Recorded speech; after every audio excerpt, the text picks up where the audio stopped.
Yesus, haleluya. Shalom Pak. Ya, shalom Bapak Ibu, kita akan belajar firman Tuhan. Ya, mari kita buka Amsal pasal 4 ayat yang ke-23.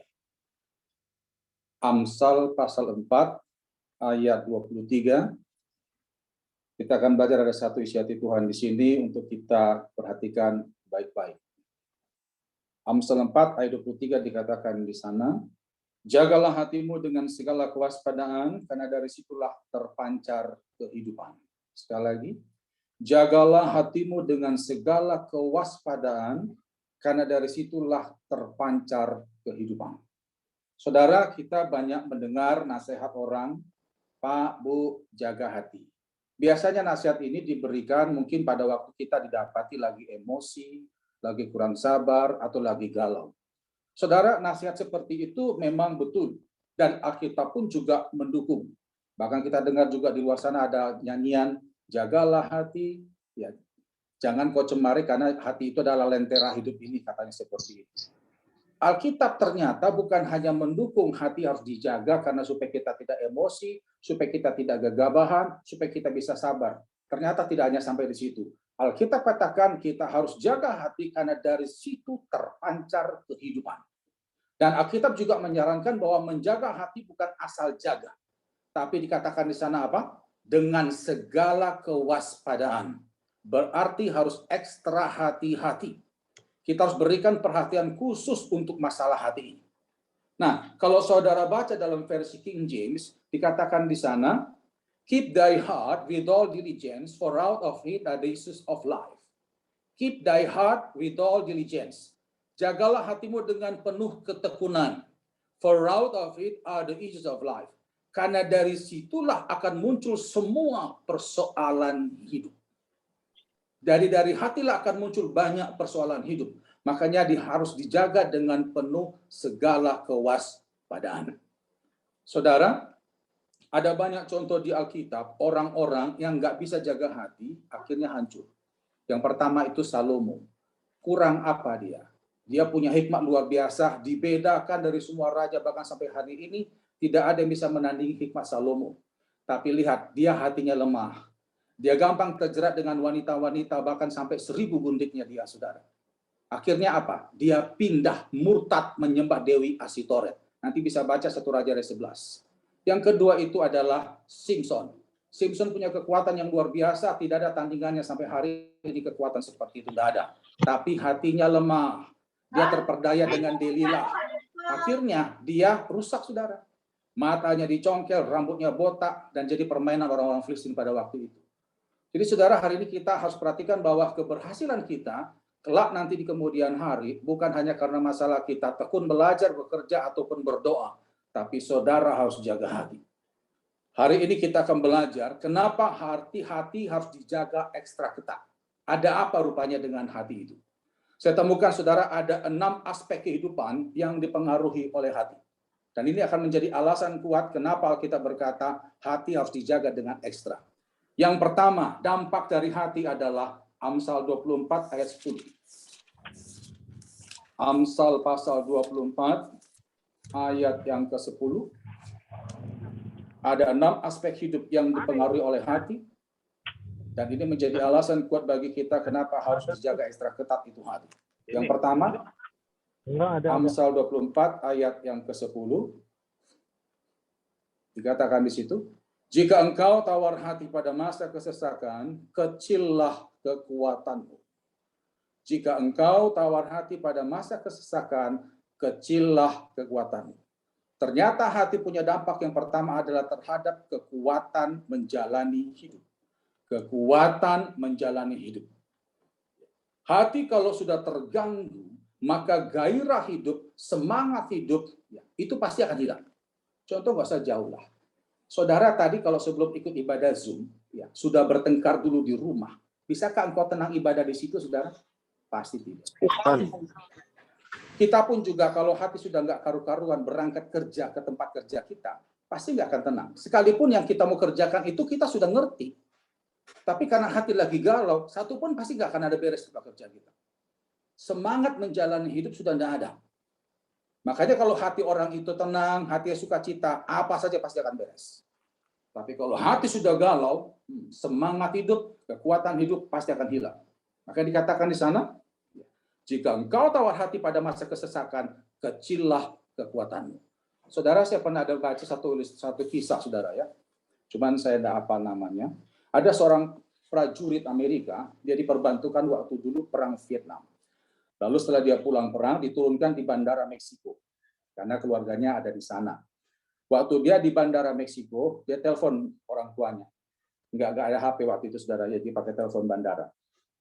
Nah, orang tuanya yang terima itu papanya. Papanya senang sekali.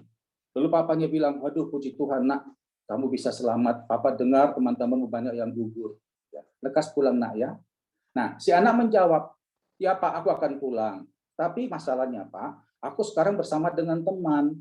Temanku ini kena mortir kemarin, jadi dia agak cacat. Tangan kanannya nggak ada, kaki kirinya nggak ada, kena mortir. Aku berencana mau bawa dia ikut dengan kita. Kira-kira menurut Bapak bagaimana? Si Bapak itu lama menjawab, saudara. Sampai akhirnya si anak manggil-manggil. Halo, ya Pak?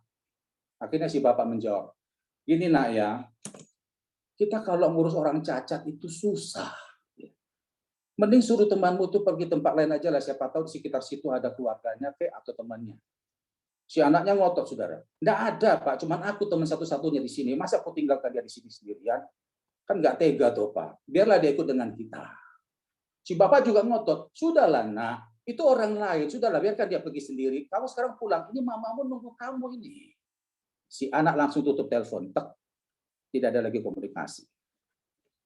4 hari kemudian, polisi bandara datangi rumah orang tua tersebut, lalu memanggil supaya datang ikut ke bandara, karena anaknya lompat dari atas bandara, hotel bandara Meksiko itu, mati bunuh diri. Heran si Bapak mendengar berita itu. Ada apa kok sampai lompat bunuh diri? Akhirnya, dalam kebingungannya, saudara, sambil menuju ke lokasi tempat kejadian perkara, TKP. Waktu si Bapak buka kantong jenazah, terkejutlah dia. Karena ternyata waktu dia lihat anaknya itu tidak ada tangan kanannya dan tidak ada kaki kirinya. Jadi rupanya dialah orang cacat yang dia ilustrasikan tersebut. Kenapa dia pakai ilustrasi dia punya teman? Karena dia lagi bergejolak, lagi berkecamuk pikirannya, dia belum bisa menerima kenyataan dirinya. Dia berangkat ganteng, tegap, cakap. Lalu pulang cacat. Dia berpikir, aku bisa kerja apa? Tempatku aja sebagai tentara sudah nggak terima aku, perusahaan mana bisa terima aku bakal jadi sampah. Aku tidak lagi bisa punya keterampilan apa-apa dengan tangan cuma satu, kaki cuma satu. Lah di tengah-tengah dia lagi berusaha menerima kenyataan dirinya, hatinya lagi kacau. Bapaknya berkata, nak, kita ngurus orang cacat itu susah. Itu seperti pedang nancap di sini, saudara. Lalu dia berkata, ya sudah, berarti memang aku nggak layak untuk hidup. Lompat bunuh diri. Kita harus jaga hati karena hati adalah pusat kekuatan kita untuk menjalani hidup. Padahal kalau kita lihat di luar sana ada banyak orang yang lebih parah, saudara ya. Bahkan kita lihat ada orang yang kaki tangannya tidak ada, tapi masih survive karena hatinya kuat. Jadi kalau saudara tidak jaga hati, maka kekuatan menjalani hidup pasti akan hilang dari hati saudara. Ini dampak yang pertama dari hati, bahwa hati punya kekuatan adalah sumber kekuatan untuk menjalani hidup. Itu yang pertama. Yang kedua, hati punya dampak atau pengaruh terhadap cara pandang kita melihat orang dan masalah. Kalau hati kita kacau, maka cara pandang kita terhadap orang pun juga salah. Contoh, mari kita lihat kisahnya Saul. 1 Samuel 18. 1 Samuel 18. Kita akan banyak buka ayat, saudara ya, di pengajaran. Ayat 6 sampai ayat 9. Hati kalau sudah kacau, maka apa yang kita lihat pun juga kacau. 1 Samuel 18 ayat 6 sampai 9. Demikian firman Tuhan. Tetapi pada waktu mereka pulang, ketika Daud kembali sesudah mengalahkan orang Filistin itu, keluarlah orang-orang perempuan dari segala kota Israel menyingsing Raja Saul sambil menyanyi dan menari-nari dengan memukul rebana dengan bersukaria. dan membunyikan gerincing. Dan perempuan yang menari-nari itu menyanyi berbalas-balasan, katanya Saul mengalahkan beribu-ribu musuh, tetapi Daud berlaksa-laksa. Lalu bangkitlah amarah Saul dengan sangat, dan perkataan ini perhatikan, menyebalkan hatinya. Sebab pikirnya kepada Daud diperhitungkan mereka berlaksa-laksa, tetapi kepadaku diperhitungkan beribu-ribu. Akhirnya jabatan raja itu jatuh kepadanya. Sejak hari itu maka Saul selalu, perhatikan, mendengki Daud. Akibat satu lagu yang lebih menyanjung Daud daripada Saul, padahal waktu itu rajanya adalah Saul. Sejak itu Saul melihat Daud itu selalu salah. Padahal kalau saudara perhatikan, adakah kesalahan Daud terhadap Saul? Tidak ada. Pernahkah Saul berbuat jahat kepada Saul? Tidak ada. Daud itu orang yang lurus. Bahkan Daud punya kesempatan untuk bunuh Saul pun juga dia nggak mau pakai. Tapi kalau hati Saul sudah kacau di sini, maka orang benar pun jadi salah. Daud tidak pernah bikin salah, tapi di mata Saul semuanya sudah salah. Ini bahaya. Kita pun juga demikian. Kalau hati kita lagi kekaruan sini, semua orang itu bagi kita itu musuh semua. Itu hati. Makanya kalau saudara hari ini gampang musuhan dengan orang, coba cek hati saudara. Contoh, saya pernah baca ada satu artikel, bisa saudara ya. Ada seorang bos.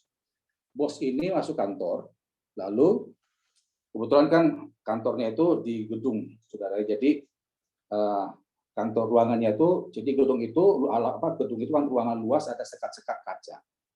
Jadi bisa kelihatan keluar. Nah, salah satu ruangannya dia itu adalah ruangan besar, agak besar sendiri. Nah, waktu dia masuk, cleaning service lagi membersihkan ruangannya. Lalu si bos datang, lalu nyapa cleaning service, "Selamat pagi, Pak." "Oh, selamat pagi, bos." Ya, lalu dia sampai di situ, cleaning service menyelesaikan tugasnya, lalu pamit keluar. Si bos sambil duduk, dia berpikir gini, "Aku mau beli roti lah sarapan pagi, tadi nggak sempat sarapan." Nah, waktu dia rokok kantongnya saudara, mau ngambil dompet, dia dengar, "Loh, nggak ada dompetku." Dia tidak temukan dompet di celana, sampai dia rokok 2 kantong, nggak ada. Lalu dia periksa tasnya, nggak ada juga. Makin panik dia. Lalu dia bongkar-bongkar laci segala macam, nggak ada. Nah, di tengah-tengah kebingungannya, dia bertanya dalam dirinya, siapa yang ngambil dia? Siapa? Lalu waktu dia lihat keluar, kan kebetulan kan sekat ruangan kan kaca, saudara. Dia lihat cleaning service tadi yang bersihkan ruangannya lagi berdiri di ujung sana sambil menatap ke ruangan si bos. Si bos langsung berpikir, orang ini ya, memang dasar ini orang nggak tahu diri. Sudah dia kerja di sini ngambil dompet saya lagi. Wah, udah langsung berpikir seperti itu. Lalu akhirnya dia keluar ruangan, lalu dia panggil itu cleaning service, kamu sini, kamu sini. Si cleaning service dari dengan tergopoh-gopoh, saudara ya, lalu berkata, "Ada apa, bos?" Lalu si bos langsung tuding, "Kamu tadi ngambil dompet saya ya?" Waduh, langsung si cleaning service sambil agak menyembah, "Maaf bos, saya nggak ada ngambil, betul, sumpah saya nggak ada ngambil." Si bos makin marah lagi, "Jangan bohong kamu. Kamu kan yang tadi di sini, kamu yang bersihkan kain." Wah, marah saudara. Pas lagi nada tinggi-tinggi seperti itu, datang karyawan yang lain masuk ke ruangan si bos. Lalu bertanya, "Ada apa bos? Ada apa?" Si bos langsung menjelaskan, "Ini loh, tadi dia bersihkan ruangan saya, dia ngambil dompet saya, tapi nggak ngakuin." Lagi posisi si bos nadanya tinggi begitu, tiba-tiba teleponnya, HP-nya bunyi. Peri. Yang nelpon istrinya dari rumah. Istrinya bilang, "Pak, dompetmu ketinggalan di rumah. Tadi kamu buru-buru." Lalu si bos akhirnya malu-malu minta maaf. Perhatikan saudara ya, hati kalau sudah kacau, orang benar pun salah. Bayangkan kalau kejadian ini kita temukan di rumah kita. Kita lagi marah di kantor kita, orang rumah nggak ngerti apa-apa, kita bentak semua. Jadi apa itu rumah tangga? Makanya saudara, jaga hati saudara baik-baik, karena dampak dari hati itu mempengaruhi sudut pandang kita melihat orang dan masalah. Kalau hati sudah kacau di sini, maka semua yang kita lihat pun kacau. Itu yang kedua. Yang ketiga, dampak dari hati adalah terhadap perkataan kita. Kata-kata kita yang keluar dari mulut itu juga rupanya bersumber dari hati. Buka Lukas 6 ayat 45. Lukas pasal 6 ayat 45. Demikian firman Tuhan. Orang yang baik mengeluarkan barang yang baik dari perbendaharaan hatinya yang baik. Dan orang yang jahat mengeluarkan barang yang jahat dari perbendaharaannya yang jahat. Karena yang diucapkan mulutnya, perhatikan, meluap dari hatinya. Karena yang diucapkan mulutnya, meluap dari hatinya. Kalau hati kita baik, maka keluarlah kata-kata yang baik. Kalau hati kita kurang baik, maka keluar juga kata-kata yang kurang baik. Saya percaya Bapak Ibu pasti pernah mengalami inilah. Kita kalau lagi sukacita, hati lagi senang, saya sangat percaya tidak akan pernah keluar kata makian dari sana. Tidak ada. Tapi kalau sudah tersinggung dikit saja di sini, sangat gampang bagi kita bicara kasar. Makanya jaga hati supaya yang keluar dari mulut kita juga kata-kata yang baik. Contoh kasus di Alkitab, saudara bisa baca dalam 2 Samuel, saudara, ada seorang hamba Tuhan. Hamba Tuhan ini adalah penasihat Raja Daud dan Absalom. Namanya Ahitofel. Ahitofel ini sudah dianggap Daud dan Absalom sebagai penasehat seorang nabi yang menyampaikan segala sesuatunya bersumber dari Tuhan. Nah, kita tahu bersama Daud sama Absalom, ini kan bapak sama anak saudara, ini berseteru. Ya, saling nggak cocok musuhan. Nah, seorang hamba Tuhan, apalagi pembina rohani satu keluarga, kalau dia melihat umat binaannya lagi kacau, lagi cekcok, harusnya berdiri menjadi penengah, kan? Iya. Nah, ini Ahitofel bukan berdiri menjadi penengah, tapi dia malah memperkeruh keadaan dengan mempengaruhi Absalom supaya semakin membenci bapaknya. Coba kita lihat sebentar dalam 2 Samuel 16. Kita akan lihat dulu kasusnya ini. Supaya nanti kita simpulkan kenapa kok keluar kata-kata yang nggak betul dari seorang hamba Tuhan yang sudah sekali bernabi. 2 Samuel 16 ayat 20 sampai ayat 21. Kita mau lihat nasihat apa yang Ahitofel sampaikan kepada Absalom. 2 Samuel 16 ayat 21 sampai 22, saudara, maaf. Ayat 21 sampai ayat 22. Lalu jawab Ahitofel kepada Absalom, hampirlah gundik-gundik ayahmu yang ditinggalkannya untuk menunggu istana. Apabila seluruh Israel mendengar bahwa engkau telah membuat dirimu dibenci oleh ayahmu, maka segala orang yang menyertai engkau akan dikuatkan hatinya. Maka dibentangkanlah kemah bagi Absalom di atas soto, lalu Absalom menghampiri gundi-gundi ayah di depan mata seluruh Israel. Nah, jadi Absalom minta nasihat kepada Ahitofel. Kira-kira sikap kau bagaimana kepada bapakku itu? Lalu Ahitofel memberikan saran, tiduri semua istri-istri bapakmu itu. Coba, menurut saudara benar nggak nasihat begini? Ya enggak benar lah. Masa seorang hamba Tuhan memberikan saran untuk berzina? Tapi yang jadi pertanyaan, kenapa kok bisa kasih nasihat seperti itu? Kenapa kok keluar kata-kata yang nggak genah, yang nggak berkenan seperti itu dari mulut seorang hamba Tuhan? Kenapa? Ternyata saudara, hatinya Ahitofel ini sangat benci dan kecewa terhadap Daud. Karena cucunya Ahitofel pernah diperkosa oleh Daud. Siapakah cucunya? Batseba. Mari buka 2 Samuel 11. 2 Samuel 11. Banyak para teolog dan menafsirkan bahwa inilah penyebab seorang hamba Tuhan sekaliber Ahitofel kok bisa keluar kata-kata yang nggak benar karena hatinya lagi terluka. 2 Samuel 11 ayat yang ketiga. Kita lihat apa bukti bahwa Batseba ini cucunya Ahitofel. Perhatikan di sini, saudara. 2 Samuel 11 ayat 3, perhatikan di sana. Lalu Daud menyuruh orang bertanya tentang perempuan itu dan orang berkata itu adalah Batseba binti Eliam, istri Uria orang Het itu. Perhatikan, Batseba binti Eliam. Kalau binti menandakan dia anak dari siapa? Jadi kalau Batseba binti Eliam berarti Batseba anaknya Eliam. Ini informasi pertama kita dapat, Batseba anaknya Eliam. Lalu apa hubungan dengan Ahitofel? Buka 2 Samuel 23 ayat 34. 2 Samuel 23 ayat 34. Dikatakan di sana, Elifelet anak Ahasbai orang Maaka, Eliam anak Ahitofel orang Gilo. Jadi Eliam itu anaknya Ahitofel, sementara Eliam adalah bapaknya Batseba. Jadi Batseba anaknya Eliam, Eliam anaknya Ahitofel. Disimpulkan Batsheba adalah cucunya Ahitofel. Inilah kesimpulan para teolog penyebab kenapa seorang hamba Tuhan sekaliber Ahitofel kok bisa memberikan saran yang nggak beres. Kok keluar kata-kata yang nggak beres. Menyarankan anak rohaninya itu untuk bersetubuh, melakukan perzinahan. Ternyata hatinya lagi kacau. Cucunya pernah diperkosa. Makanya saudara, jaga hati. Sekalipun kita hamba Tuhan, kalau nggak jaga hati, tetap kata-kata yang keluar itu nggak beres. Makanya Alkitab betul katakan, jagalah hatimu dengan segala kewaspadaan. Karena ternyata dampak dari hati berpengaruh terhadap perkataan. Itu yang ketiga. Dampak yang keempat dari hati adalah terhadap, mari buka Matius 5. Matius 5 ayat yang ke-8.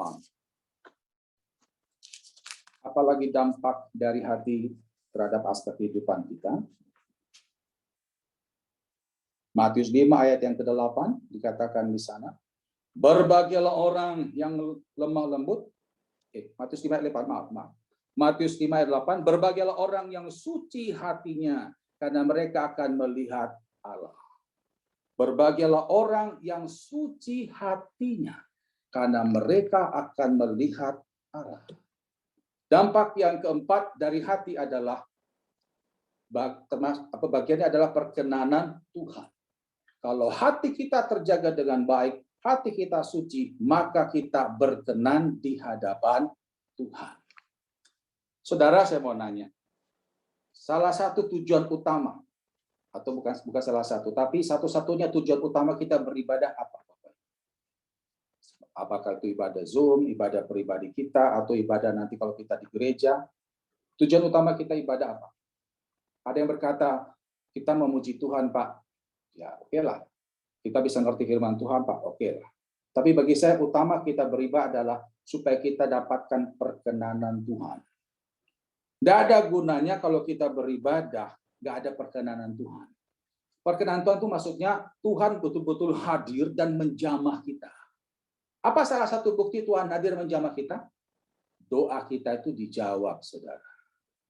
Kita bisa rasakan urapan Tuhan waktu kita nyembah, waktu kita mengalami masalah, ada pertolongan Tuhan. Itu namanya perkenanan Tuhan.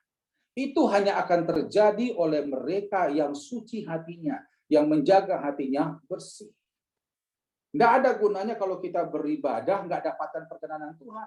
Sekalipun kita nyanyi lagu kita, suara kita bagus, kita juga ngerti firman Tuhan, tapi nggak ada perkenanan Tuhan, nggak ada penyertaan Tuhan, kita keluar dari ibadah kita sendirian. Tapi kalau kita bersama dengan Tuhan, waktu kita nyembah Tuhan, kita dengar firman Tuhan, hati kita bersih, perkenanan Tuhan ada. Pada waktu kita sehari-hari melakukan tugas pekerjaan kita, Tuhan beserta kita. Dan apa saja kita kerjakan pasti akan berhasil. Itu perkenanan Tuhan. Tapi kalau hati sudah nggak beres, ada yang kacau di sini, entah kepahitan, kedengkian atau apa, kita nggak akan bisa melihat kemuliaan Tuhan. Buka Mazmur 66 ayat 18. Mazmur 66 ayat 18. Saya berapa waktu lalu, ini salah satu contoh kasus, saudara ya, nangani kasus seorang ibu yang bermasalah dengan suaminya, sampai suaminya itu keluar dari rumah, lalu kawin siri sama perempuan lain, sama selingkuhannya, saudara. Dan yang lebih ngeri adalah si bapak ini menyerang istrinya pakai puasa gelap. Dan itu kita tahunya itu ketangkap CCTV, saudara ya, di rumah. Jadi ada orang malam-malam, dia pakai helm, sengaja memang pakai helm, tapi si ibu tahu itu adalah suaminya, karena dari ciri-ciri yang lain. Dari bapak ini kabulkan sesuatu depan rumahnya, saudara, di pagar rumahnya ibu ini. Nah, itu puasa gelap, saudara. Sampai si ibu ini bilang ke saya, Pak Nason, apakah saya masih bisa ngampuni orang seperti itu, Pak? Bayangkan, yang pertama dia sudah serang saya dengan puasa gelap, dia sudah rusak nama baik saya, dia sakiti hati saya, ditambah lagi dia pakai nama saya untuk utang ke tempat lain. Apakah pantas orang seperti itu diampuni, Pak? Saya bilang, Bu, dengan ibu mengampuni, sebenarnya ibu sedang menyelamatkan diri ibu sendiri. Kalau ibu mengampuni, doa ibu akan dijawab. Tapi kalau ibu dengan kepahitan, ibu rugi 2 kali. Sudah disakiti suami, lalu Tuhan tidak dengar doamu. Sampai dia nangis, saudara ya. Saya kuatkanlah dengan firman Tuhan. Puji Tuhan, berapa hari kemudian waktu kita persekutuan doa, ini kebetulan sebelum pandemi, saudara. Dia berkata pada saya setelah ibadah itu, dia bilang, Pak Nason, saya sudah ngambil keputusan, saya tidak akan cerai. Bagus. Saya ambil keputusan bersama dengan anak-anak saya, Pak. Saya akan doakan suami saya supaya dia sadar. Bagus. Habis itu, saudara, sekitar 1 bulan kemudian, 1 bulan 2 bulan kemudian, kami dengar kabar suaminya kena kanker parah. Rupanya kekuatan gelap yang dia pakai untuk seorang istrinya itu balik ke dirinya, saudara. Kankernya kurang tahu, tapi saudara, waktu kita lihat anaknya kan datang ke sana, ini keroak, saudara. Ini kelihatan dagingnya. Nggak tahu kanker apa itu, saudara. Makin lama makin mengecil badan bapak itu, nggak lama setelah itu meninggal. Tapi yang luar biasa, saudara, ibu ini menepati janjinya, dia tetap setia pada suaminya, sampai untuk rumah sakit pun istrinya ini yang tanggung. Sampai biaya pemakaman segala macam dia yang tanggung. Selingkuhan dan semua orang-orang yang kawin siri itu lepas tangan semua. Saudara tahu, si ibu berkata, sejak saya ngampuni suami saya, Pak, doa saya banyak dijawab oleh Tuhan. Dia mengalami ada masalah ekonomi akibat hutang suaminya, itu Tuhan semua bereskan, saudara. Kenapa? Karena jaga hati. Coba kita lihat ayatnya. Mazmur 66 ayat 18. Seandainya ada niat jahat dalam hatiku, tentulah Tuhan tidak mau mendengar. Kalau ada yang nggak beres hati kita, apapun doamu Bapak Ibu, sekalipun kau hebat berbahasa roh, tidak akan dengar. Sekalipun kita bisa khotbah bagus, Tuhan tidak dengar kalau hati kita nggak beres. Makanya saudara, ini luar biasa. Bayangkan hati kita bisa menentukan akses ke sorga. Sorga bertindak seperti apa, itu ternyata melihat hati kita. Makanya betul kenapa kita harus jaga hati itu ekstra ketat. Karena ternyata dampaknya adalah terhadap perkenanan Tuhan. Kalau hati kita rusak, hati kita lagi kacau, hati kita lagi tercemar, maka Tuhan tidak berkenan atas semua doa-doa kita. Itu yang keempat. Yang kelima, dampak hati adalah terhadap kesehatan. Saudara percaya enggak? Kalau hati lagi kacau, tubuh ini kacau semua dan sakit. Saudara. Ada 3 penyakit yang Alkitab sampaikan di Alkitab kalau kita sakit hati. Mari buka Mazmur 31. Mazmur 31 ayat 10 sampai 11.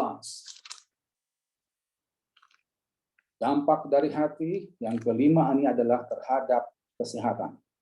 Mazmur 31 ayat 10 sampai 11 dikatakan di sana,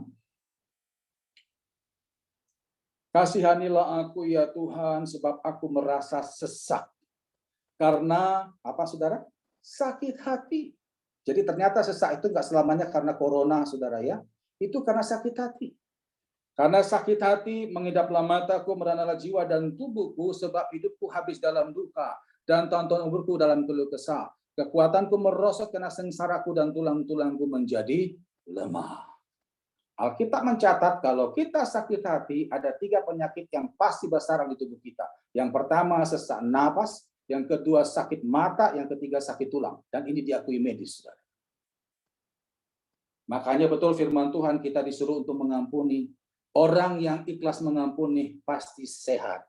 Karena Alkitab berkata, hati yang gembira adalah obat yang manjur. Buka Amsal 17 ayat 22. Amsal 17 ayat 22. Ayat yang tidak asing bagi kita. Dikatakan di sana, hati yang gembira adalah obat yang manjur. Tidak hanya sekedar obat ya Bapak Ibu, tapi obat yang manjur. Tetapi semangat yang patah mengeringkan tulang.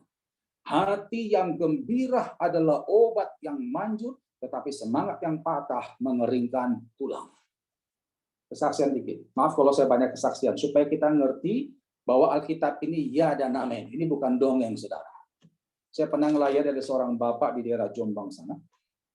Minta didoakan, habis saya khotbah di gereja di situ. Saya kaget lihat bapak itu, karena dulu setahu saya bapak ini sehat, tegap, tinggi, besar, kuat gitu, saudara. Tapi begitu saya lihat, kok tinggal tulang sama kulit, saudara. Dan sangat prihatin lihatnya, saudara.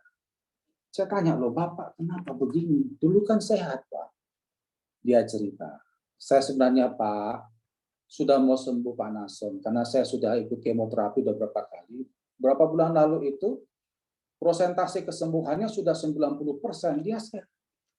Jadi dia kemo, saudara ya, kata dokter tuh rencananya mau 6 kali kemo, tapi 2 kali kemo saja sudah menunjukkan hasil cepat sekali kesembuhannya.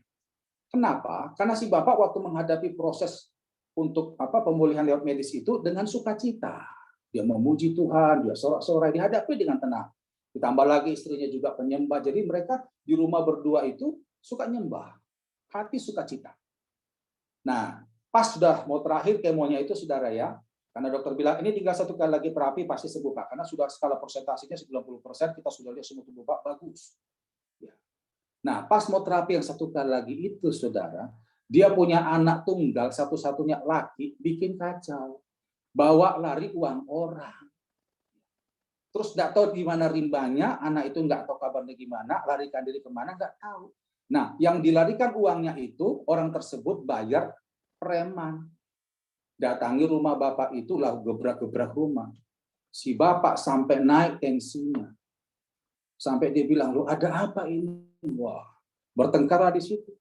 Dan sejak itu Bapak ini stres. Sampai dia bilang, aku nyesal Pak punya anak kayak gitu. Aku nyesal, kenapa anak itu kok bikin susah. Sejak itu kondisi kesehatannya drop, saudara. Akhirnya dia minta Pak Nason, doakan saja saya Pak, saya tidak tahu saya ini bagaimana keadaannya. Jadi waktu dia mau kemoterapi yang terakhir, saudara, dokter sampai heran, loh kok jadi begini? Terus dia cerita masalahnya, ya. Dokter bilang, Bapak harus kembali bangkit. Tapi di sini sudah tawar. Habis saya doakan, 2 minggu kemudian saya dengar kabar Bapak itu meninggal, Bapak itu. Itu makanya kalau kita terganggu hati di sini akan mempengaruhi kesehatan. Sehebat apapun dokter yang menangani kita, tapi kalau hati kita lagi kacau, obat yang diberikan tidak akan maksimal bekerja. Makanya betul, hati yang gembira adalah obat yang manjur. Pada waktu hati kita senang, pada waktu hati kita sukacita, metabolisme tubuh akan bekerja dengan normal dan baik. Tapi kalau lagi terluka di sini, maka sudahlah kacau semuanya. Ya, itu dampak yang kelima dari hati adalah kesehatan. Yang keenam, yang terakhir, hati punya dampak terhadap kehancuran dan kesuksesan hidup. Kehancuran dan kesuksesan hidup. Kita lihat yang pertama dulu dari sisi kehancuran. Sikap hati yang bagaimanakah? Kondisi hati yang bagaimanakah yang membuat kita hancur? Mari buka Amsal 28 ayat 14. Amsal 28 ayat yang ke-14. Dikatakan di sana, berbahagialah orang yang senantiasa takut akan Tuhan, tetapi orang yang mengeraskan hatinya akan jatuh ke dalam malapetaka. Sekali lagi, berbahagialah orang yang senantiasa takut akan Tuhan, tetapi orang yang mengeraskan hatinya akan jatuh ke dalam malapetaka. Sikap hati yang membuat kita akhirnya hancur adalah keras hati. Atau kita katakan bebal. Kalau kita bebal, keras hati, maka tunggulah waktunya akan hancur. Saudara tahu ciri orang bebal, keras hati itu apa? Cirinya ada 2. Yang pertama, sudah tahu tapi nggak mau tahu. Itu dia. Sudah tahu tapi nggak mau tahu. Yang kedua adalah tetap lakukan kesalahan berulang-ulang sekalipun sudah bolak-balik dinasihati. Tetap lakukan kesalahan berulang-ulang sekalipun sudah bolak-balik dinasihati. Orang seperti itu bebal namanya. Kalau seperti itu, lihatlah, tinggal tunggu waktunya hancur. Saya percaya, saudara ya, tidak ada manusia yang bodoh, tidak ada. Ya. Karena manusia itu diberikan otak, kita lebih cerdas daripada yang lain. Yang ada apa? Mengeraskan hati. Sudah tahu, tapi nggak mau tahu. Ya. Kalau seperti itu pasti hancur. Di Alkitab banyak. Contohnya Saul. Saul itu termasuk orang keras kepala, saudara. Ya, bolak-balik Samuel tegur, tapi tetap juga mau berubah. Akhirnya Tuhan biarkan dia mati dibunuh oleh musuhnya. Contoh di Alkitab 2 Tawari 26, saudara bisa baca nanti. Raja Usia. Raja itu terkenal hebat, tapi waktu ditegur dia marah, sombong. Akhirnya dia kena penyakit kusta. Contoh di Alkitab banyak. Begitu kita keras hati, akhirnya kita sombong, merasa diri paling benar, tinggal tunggu hancurnya saja sudah. Ini bicara hati. Nah, terus ternyata hati pun juga bisa membuat kita sukses. Kondisi hati yang bagaimana akan membuat kita sukses? Mari buka Amsal 22 ayat yang keempat. Amsal 22 ayat yang keempat. Amsal 22 ayat 4, demikian firman Tuhan, saya bacakan. Ganjaran kerendahan hati dan takut akan Tuhan adalah kekayaan, kehormatan, dan kehidupan. Ganjaran kerendahan hati dan takut akan Tuhan adalah kekayaan, kehormatan, dan kehidupan. Hati yang rendah, itulah yang membuat orang akan sukses. Rendah hati akan membuat orang tersebut disukai banyak orang. Saya percaya kita suka dengan orang rendah hati, bukan? Ya. Kalau kita orang rendah hati, orang lain senang, Tuhan pun senang. Berkat akan melimpah deras kepada orang yang rendah hati. Orang yang rendah hati adalah orang yang selalu belajar. Dia tidak menyombongkan diri dan tidak merasa lebih hebat daripada yang lain. Itu orang rendah hati, saudara. Kalau kita rendah hati, maka kita pasti sukses. Ternyata bukan cuma sekedar IQ yang membuat kita sukses, bukan cuma sekedar kita bisa beribadah, pelayanan buat kita sukses, tapi kondisi hatilah yang menentukan kita sukses. Terakhir ada satu kisah saya pernah baca, saudara. Ada satu bapak rektor, dia seorang negro. Cuman sayang saya nggak hafal namanya, saudara ya. Bapak ini ditugaskan di satu universitas, ya, saya lupa itu di Amerika daerah mana. Universitas ini berada di lingkungan perumahan elit. Nah, Bapak Rektor ini dia orang negro, kulit hitam, dan dia sangat sederhana sekali. Bayangkan saudara ya, dia sudah kulit hitam, maaf saudara, kalau di sana kan kebetulan orang kulit hitam nggak begitu dipandang tinggi saudara karena kulit hitam. Dia sudah kulit hitam, tambah lagi pakaiannya sederhana sekali. Memang dia orangnya sangat sederhana. Nah, dia sudah ditugaskan beberapa bulan di situ, masih baru saudara. Nah, ditambah lagi Bapak ini dari kampus ke rumahnya, dia sering jalan kaki. Padahal dia punya mobil, ya. Tapi dia pergi jalan kaki aja. Nah, satu-satu waktu dia pulang dari kampus mau ke rumahnya, saudara, dia melewati ada satu rumah seorang ibu yang terkenal paling kaya di komplek itu. Paling kaya.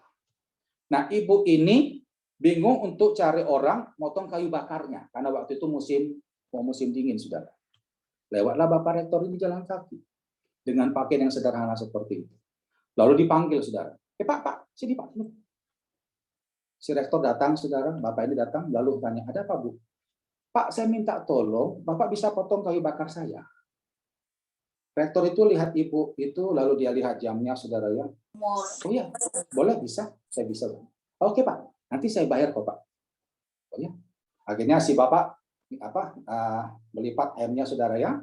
Lalu dia ambil kapak, lalu dia potong kayu bakar. Nah, ibu ini punya anak gadis yang kuliah di kampus rektor itu, saudara. Nah, anak gadis ini mau persiapan berangkat kuliah. Begitu dia keluar dari kamarnya, dia lihat rektornya lagi ngangkat-ngangkat kayu bakar itu. Kaget dia. Ini kok rektor ngapain di sini? Lalu dia masuk kembali ke kamarnya, saudara, di ruangannya. Lalu dia lihat gitu, dia lihat ada apa yang sedang terjadi. Dia waktu ngintip, saudara, dia makin heran. Loh, ngapain rektor kok ngangkat-ngangkat kayu bakar di sini? Tambah lagi heran, saudara, begitu dia melihat mamanya kok cerewet sekali ngatur rektor. Tahulah saudara ya, ibu-ibu kalau cerewet ngatur pembantu kan bagaimana toh? Sampai ibu itu bilang, sebelah situ Pak, jangan sebelah situ. Dia makin heran, ada apa ya? Nggak berani keluar ini gadis, saudara ya. Sampai semua sudah selesai, rektor itu pulang, keluarlah anak gadis ini. Lalu tanya, Ma, itu tadi siapa? Lalu si ibu menjawab, nggak tahu tadi ada orang hitam lewat tak suruh potong kayu bakar. Mama tahu nggak? Itu rektorku loh, Ma. Mamanya kaget sudah. Aduh, nak, Mama nggak ngerti. Mama harusnya tanya dulu. Itu rumahnya dekat rumah kita. Itu orang hebat, itu profesor. Memang orangnya itu sederhana. Mama ini kelewatan ini. Waduh, nak, Mama nggak tahu, nak. Terus siapa ini? Ada, gini aja lah, Mama besok ke kampus minta maaf lah. Aku nggak enak ini pakai gini. Itu memang orang sederhana, low profil sekali. Bapak itu rendah hati. Mama minta maaf. Wow. Akhirnya saudara, besok pagi-pagi si ibu ini pergi ke kantor rektor itu, terus dia ketuk pintu kantornya saudara ya. Begitu pintu dibuka, si ibu ini setengah menyembah sudah sambil pegang tangan begini, Bapak saya minta maaf Pak. Saya enggak tahu kalau Bapak rektor saya suruh-suruh kayak babu gitu, saya minta maaf. Si Bapak bilang berkata gini, Ibu emangnya ada salah apa? Ibu kan nggak ada salah apa-apa. Loh Pak, kemarin kan saya bikin Bapak kayak babu, saya enggak tahu kalau Bapak rektor saya minta maaf. Lalu Bapak itu bilang gini, Bu, Ibu saya lihat butuh bantuan dan saya bisa bantu. Salahnya di mana? Itulah orang rendah hati Bapak. Si ibu akhirnya kagum melihat luar biasa hati Bapak itu, saudara ya. Nah, berapa bulan kemudian, ibu ini mendengar bahwa Bapak ini, rektor ini punya proyek. Ada proyek kampus dan itu butuh dana yang besar. Mereka belum ada dana. Si ibu begitu mendengar bahwa proyek itu dipimpin oleh rektor tersebut, semua dananya dia tutup, saudara. Makanya betul firman Tuhan kan, kalau kita rendah hati, maka apa yang kita dapatkan? Kekayaan, kehormatan, dan kehidupan. Kalau kita rendah hati, kita akan dapatkan kekayaan, kehormatan, dan kehidupan. Jadi dampak yang keenam, yang terakhir dari hati adalah kehancuran dan kesuksesan hidup.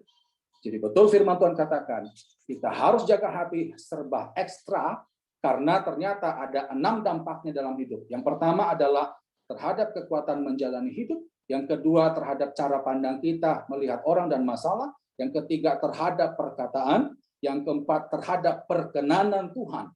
Yang kelima terhadap kesehatan. Dan yang keenam terhadap kehancuran dan kesuksesan hidup. Ayat terakhir mari buka Amsal 4 ayat 23. Nas pembacaan tadi kita di awal, Amsal 4 ayat 23. Mari kita baca bersama-sama. Amsal 4 ayat 23. 1, 2, 3. Jagalah hatimu dengan segala kewaspadaan, karena dari situlah terpancar kehidupan. Kita tundukkan kepala, kita berdoa. Masing-masing ambil waktu sebentar saat teduh, semua tundukkan kepala, tutup mata. Pada waktu saudara tundukkan kepala dan tutup mata, di situ hanya engkau dan Tuhan yang ada. Tidak ada orang lain di sana. Saya percaya tidak kebetulan kita beribadah, ibadah Zoom pada malam hari ini. Dan tidak kebetulan topik ini diangkat.